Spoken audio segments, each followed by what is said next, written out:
Hello, and welcome to episode 18 of Cooking with Grief, the podcast best described as being like QI whilst having a stroke. My name's Chris. Sorry. That's awful. I have an alternative if that one's too offensive.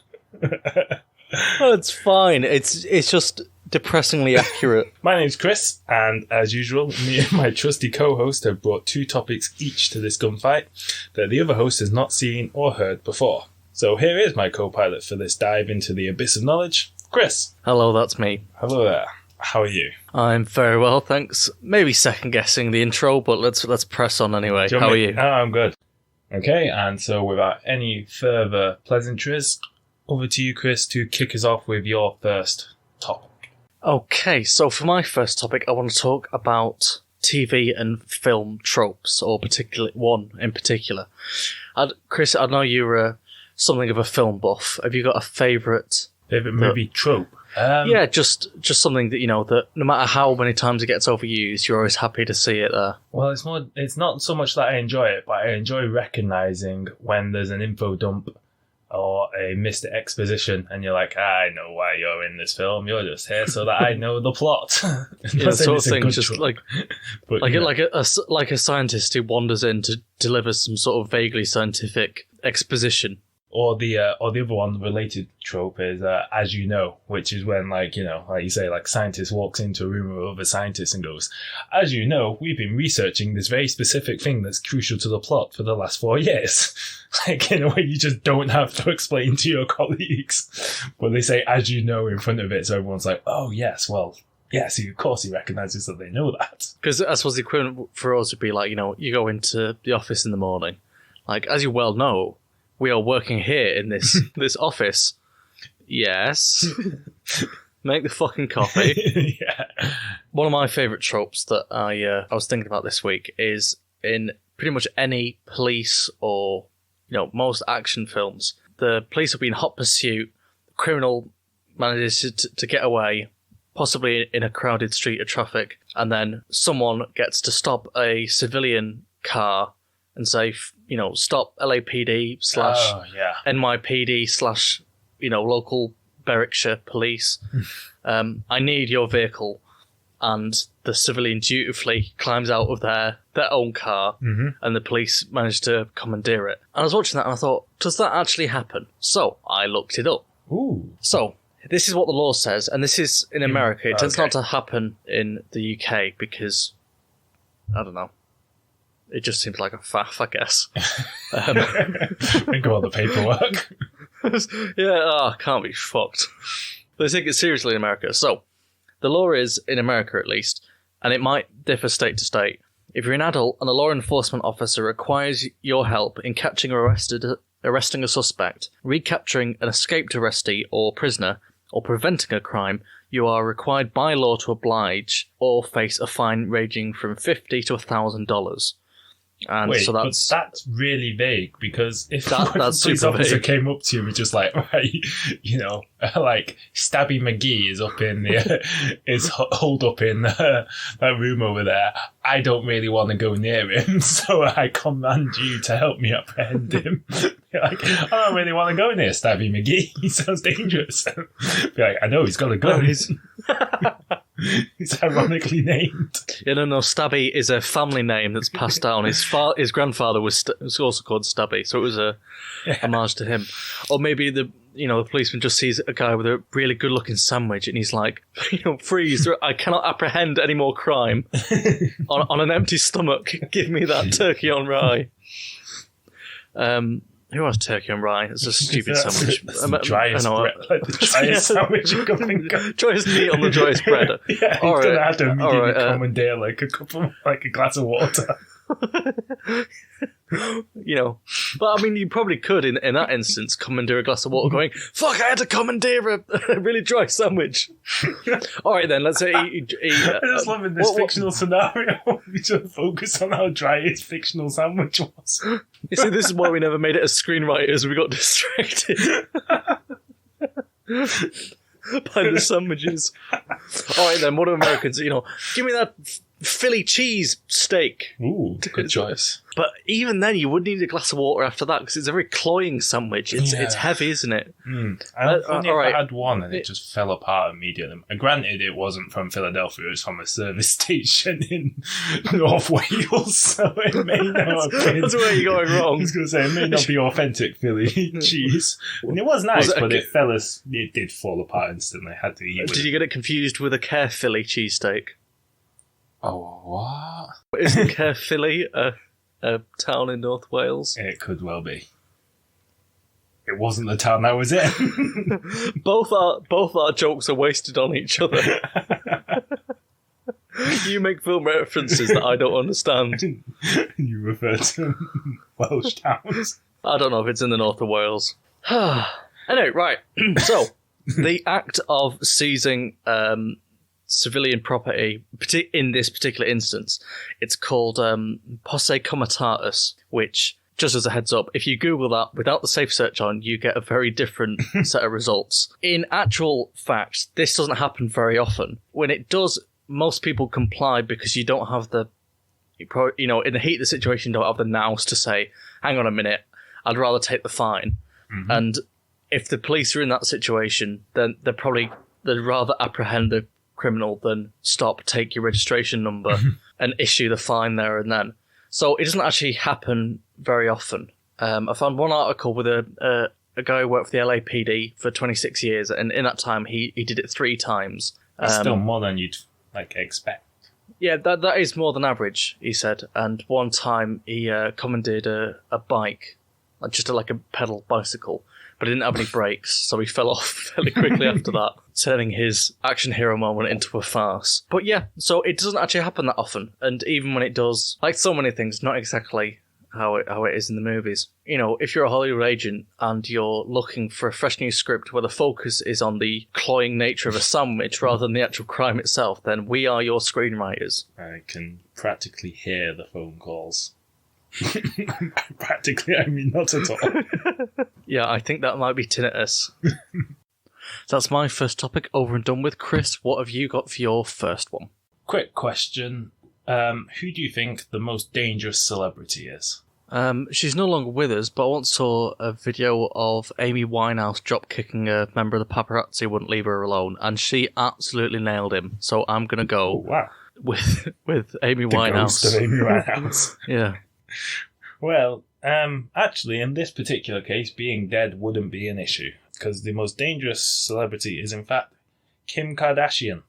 Specifically, she is the most dangerous celebrity to search for online. What, in terms of finding a risky result? Yeah, risky in terms of viruses. Oh. So, for whatever reason, hackers and other internet, I don't know what you call ne'er-do-wells. Yeah, ne'er-do-wells, malaprators.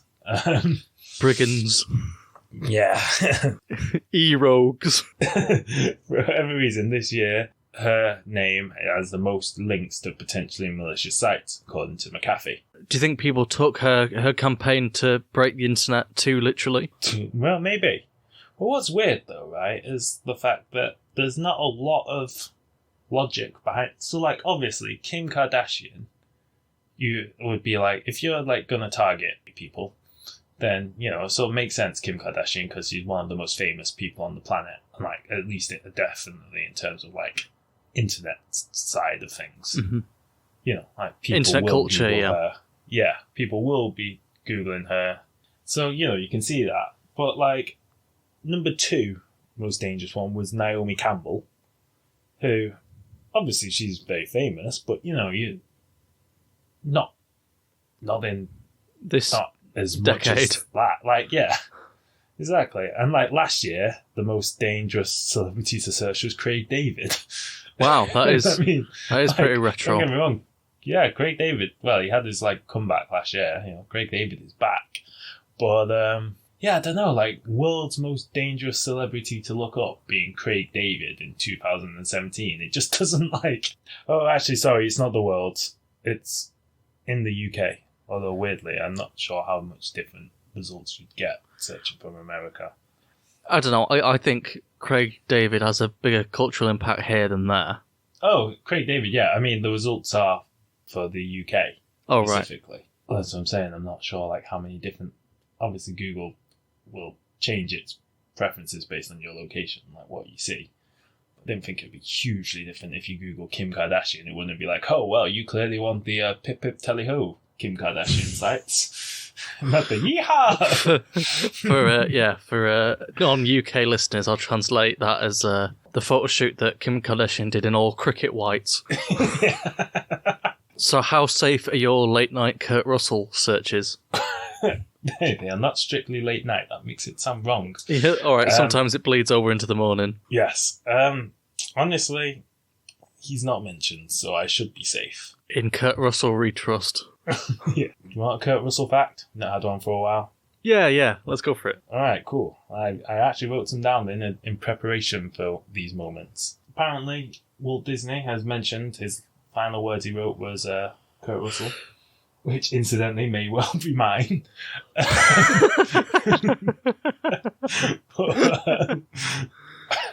But apparently what he used to do, because he, for whatever reason, like, he seemed to trust Kurt. Like, Kurt Russell was, like, a kid at the time. I can't remember what age he was, but, I think he wasn't a teenager yet. And apparently, yeah, Walt Disney, like, trusted his judgment on... For whatever reason, he particularly trusted Kurt Russell's judgment on films and stuff, for the like sort of child's perspective.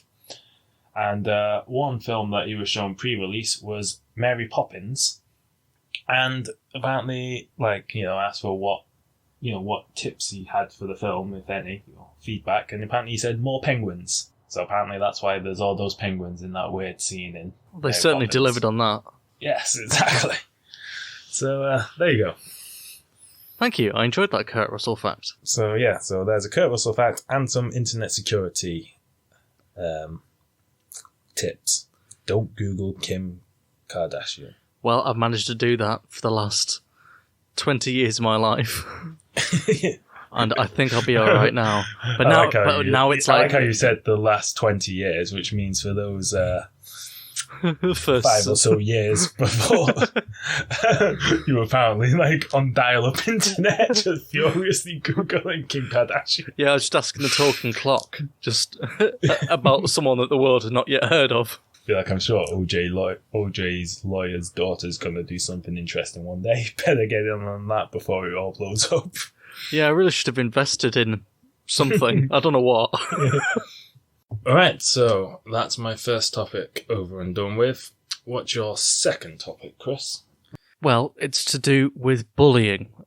Keeping it light as ever? It's not the dark side of bullying, and there isn't exactly a light side of bullying either. Okay. It's hopefully an amusing... Have you got any light-hearted takes on bullying and experiences? No, fortunately.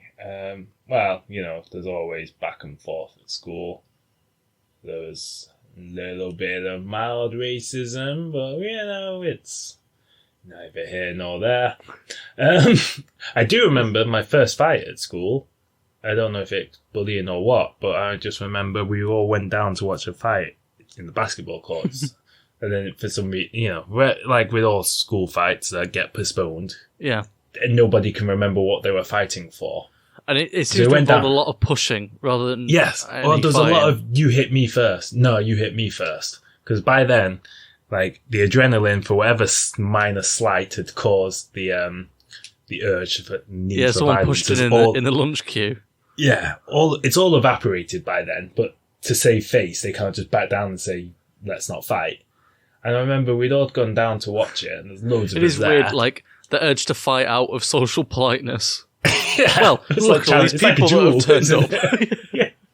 Well, that's the thing, though. We all went down to watch it, and they just weren't fighting. And then I have no idea what started it or how it happened. But the next thing I know, I was fighting somebody. This guy who I'd never... we'd only been in school, a few weeks. I don't know who this... we'd never met. We never spoke. I have no idea how it kicked off. Well, I can remember a few of the things that happened in the fight, but what led up to it, no idea. And the weird thing is, we actually became mates after that. It's the stupidest thing about 11 to 16-year-old boys, like, you know, at the age you are in school, is the fact that fighting can be a legitimate form of introducing yourself to each other and becoming friends. You know, if it was your first time at Fight Club, you had to fight. Those were the rules. Oh, yeah, that's a good point, actually. Maybe I hadn't seen it yet, and he had, so he was just letting me in. He just knew the etiquette. Yeah, he was doing me a favour. He was like, don't worry, mate, I got your back. You're in the club now. I've literally got you back with a fist. I mean, it is an interesting dynamic. Like, we went to an all-boys school, and it's like, you know, you get 600 to 700 hormonal teenage boys in and lock them up in a building together and just sort of expect it to, you know, not end up in fights. But you can have, like, really violent fights, and then 2 minutes later you're mates again. Like, nothing happened. There was one time... stupid. It's so stupid. Like, there was one time when someone put someone else's head through the window. Yep. And then 5 minutes later, they're just They were really good friends anyway. Yeah. Yeah. They were really good friends anyway. I remember that one. They were friends. I think somebody else had said something and the other guy had laughed and the other guy took it really personally and put his head through the window. And then they laughed about it afterwards. It's just like, oh, God, boys are stupid. We're idiots and we tend not to grow up much from there. No. Anyway.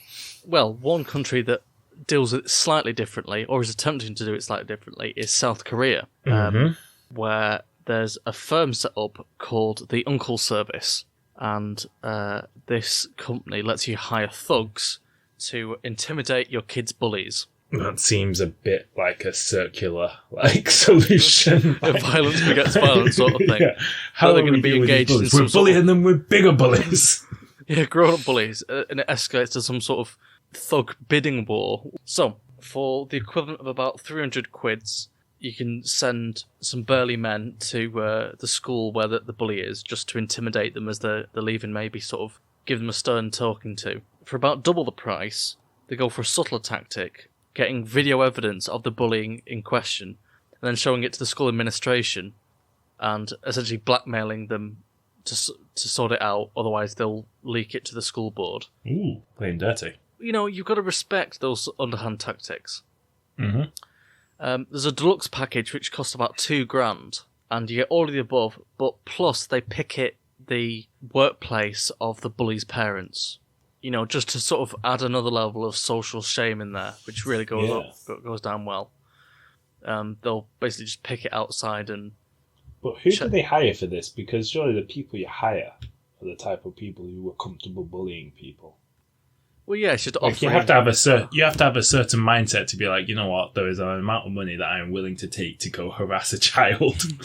And if you had that mindset, I have a suspicion that you weren't a great teenager either. Yeah, no straight A student goes into the lucrative adult bullying field. Yeah. But maybe it's just offering, you know, teenage bullies a career path. Yeah, true. They see that and they get a stern talking to and thought, I could do this professionally. Just, if you don't mind me taking a small tangent, I did see a thing once. You know, you were saying about getting the parents involved and stuff like that. It was some woman online who, when she got rape threats and stuff like that, you know, which just unfortunately seems to be the standard insult tactic. Usually counter with, "Oh, I was just joking. Can't you take a joke?" I'm looking for the punchline.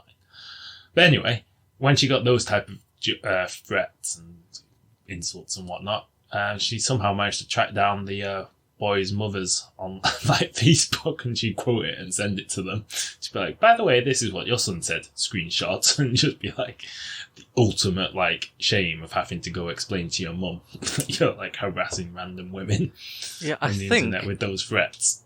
It might be multiple people doing this, but there was a video games journalist called Alana Pierce who did this exact thing.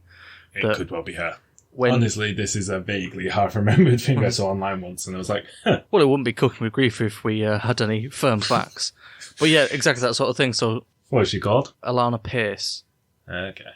Yeah, when we got, derogatory or misogynistic messages sent through to her, she would forward them to, take away that anonymous, the edge that lets creepy dudes think they can say whatever they want to women. Yeah, well, to be honest, I think the internet is just I have a theory.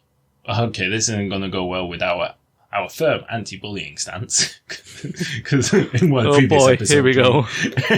In a previous episode, we take this dramatic stance as well, that bullying is bad. But we're so brave. I have a theory that, human society is mostly based on the fear of being punched. And the problem with the internet is you take away the fear of being punched, and that's why everybody turns into like a raging dickhole. You take away that, nobody goes, like, if you have a disagreement with somebody about their politics, or sometimes even something as innocuous as their taste of movies, or even, not even their taste of movies, just the bits they like most or dislike most about this movie that you both like, you just leave it at that. You have your disagreement, you don't even joke about it, there's no, like, thingy. You see somebody have a slightly different opinion on you on the internet and everyone's like, go fuck yourself, you're fucking retarded. Like, you wouldn't say that to somebody in real life because you'd see them look back at you and, some people say it's an empathetic response to seeing somebody's face, but I'm pretty sure it's mostly just the fear of that guy decking you. Or girl. But you take away that and suddenly everyone becomes Billy Big Bollocks and wants to, like, run their mouth and say all sorts of things that you just know they wouldn't say. I think it's a good theory. I think when you write it up for your PhD in psychology, you just tighten up phrases like Big Billy Bollocks to something slightly more work appropriate. Like large William Testicles. I don't know. It's just a theory with no proof whatsoever, because that's how I rule. Yeah, no, I reckon if you had that, took away that anonymity and knew that somebody was going to come around and, like, it's like road rage. Everyone gets so swearing angry in the car, and I admit I do this as well. Like, it's not a good trait. But you do all that, it's because you're, like, cocooned in your vehicle. You can see two people, like, swearing at each other as they're driving, and nobody wants to get out and actually fight, because that would be painful. That would have actual consequences. Yeah. When you're driving around in your metal, like, shield of protection, your shield, like, you can shout and swear all you like. Yeah, no, it's a good theory, and so we come down on bullying, yet we also do promote the threat of punching people. Yeah, like, if you're gonna be a dick, at least have the courage to do it face to face and accept the physical or emotional consequences thereof. Yes. Look someone in the eye when you call them a meanie or whatever kids say to each other these days. So that's the end of my second of two topics. Chris, why don't you finish us off? I could have phrased that better. Sorry. Why don't you see us out? Right. So, sorry. Oh, Jesus. Right. So, it's so simple, and yet it's completely derailed me. What I was going to say was, how far would you go for good health? I mean, it's a relative term. What's the best I can hope for, given that you know how I live my life? Just slightly healthier digestion and less diseases. I know exactly what it would take for me to live a healthier life, and I've failed to do that for, all my life, basically. So, would you ever drink something like a Yakult? Yeah, I do regularly. Oh, okay, that's good. Well, so you're aware of probiotics, then? The idea of getting good flora. I'm aware of the marketing campaign that it's probably a good idea, but none of the science behind it, and you're probably going to tell me it's got absolutely no, veracity. Well, no. Well, I don't know specifically about those, but the idea of probiotics is sound in general, and new research suggests that a probiotic cocktail made from baby feces could help combat a variety of diseases.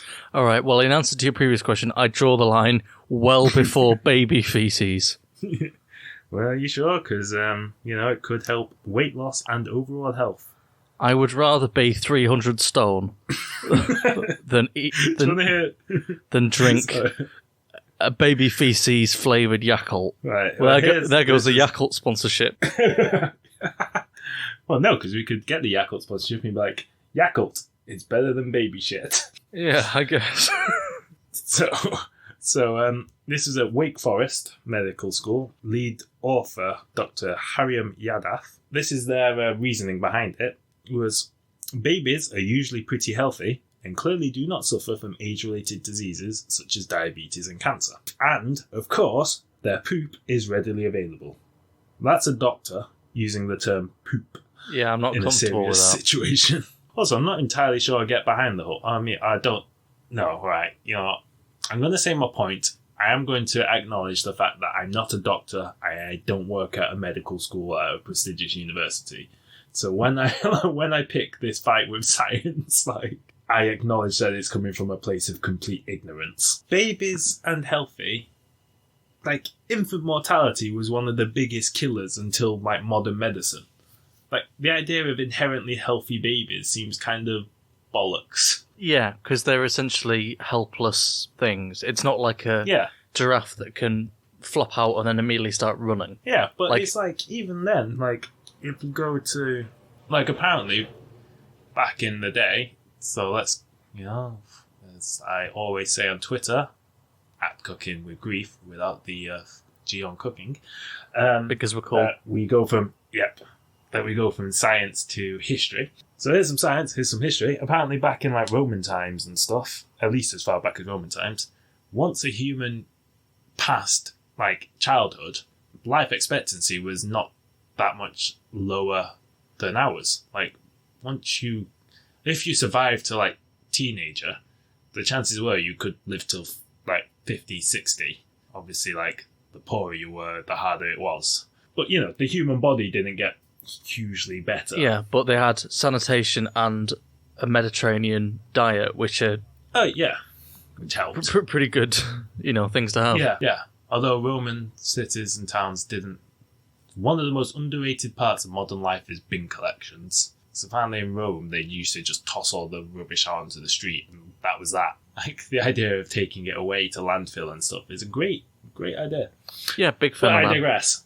My point being, going back to the original point, was the fact that, the reason why life expectancy in, say, Roman times was, I don't know, pull a number out of thin air, but let's say 40, was mostly because the average was dragged down massively by the fact that most kids died before they were, like, 2. Mm. And that obviously just drags down the average.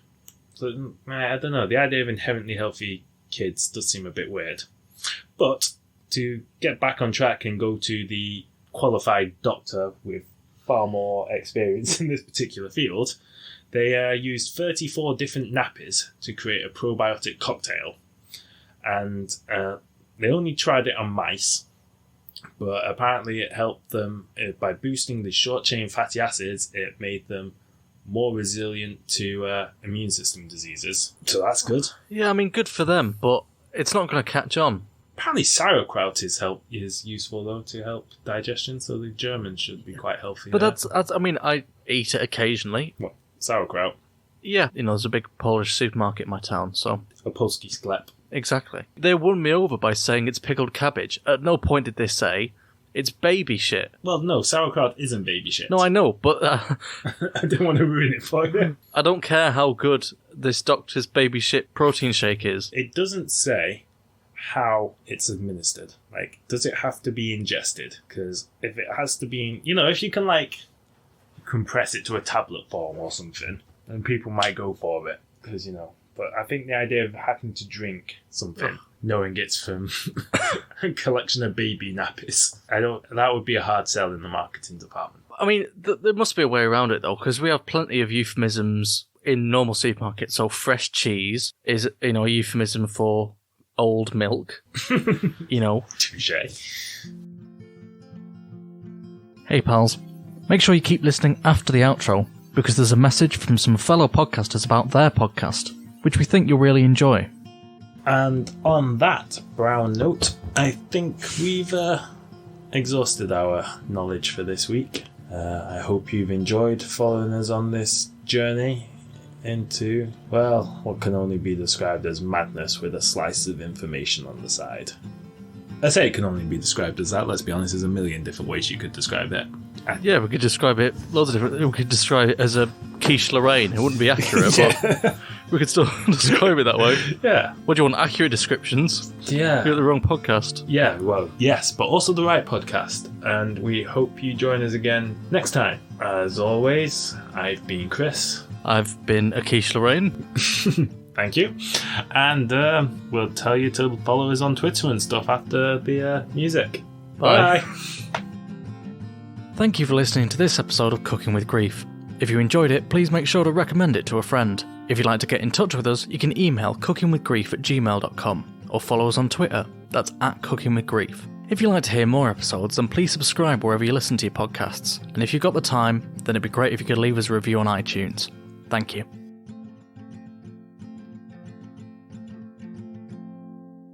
Hey there, I'm Alex. And I'm Ryan. And we are the host of Suck My Fanfic, a weekly literary review of fan fiction. Let's be real, guys. We all, whether it was once on a rainy night by ourselves or in a big group of friends, have all read fan fiction. Or maybe over the shoulder of the person next to you on a bus. Perhaps. It doesn't matter where, but we've all done it. We are here to cut through the smut and give every fan fiction their fair shake. Because there's a lot of good creatives out there, and you might not know it. It might be the person sitting next to you right now. Might be your best friend. Your bank teller. Could be you, who knows? Whoa. Join us each week as we tackle a new fandom, talk about some stories, and make a couple of jokes along the way. You can find us on Fireside FM, iTunes, Spotify, YouTube, and don't forget to follow us on Twitter. Thanks.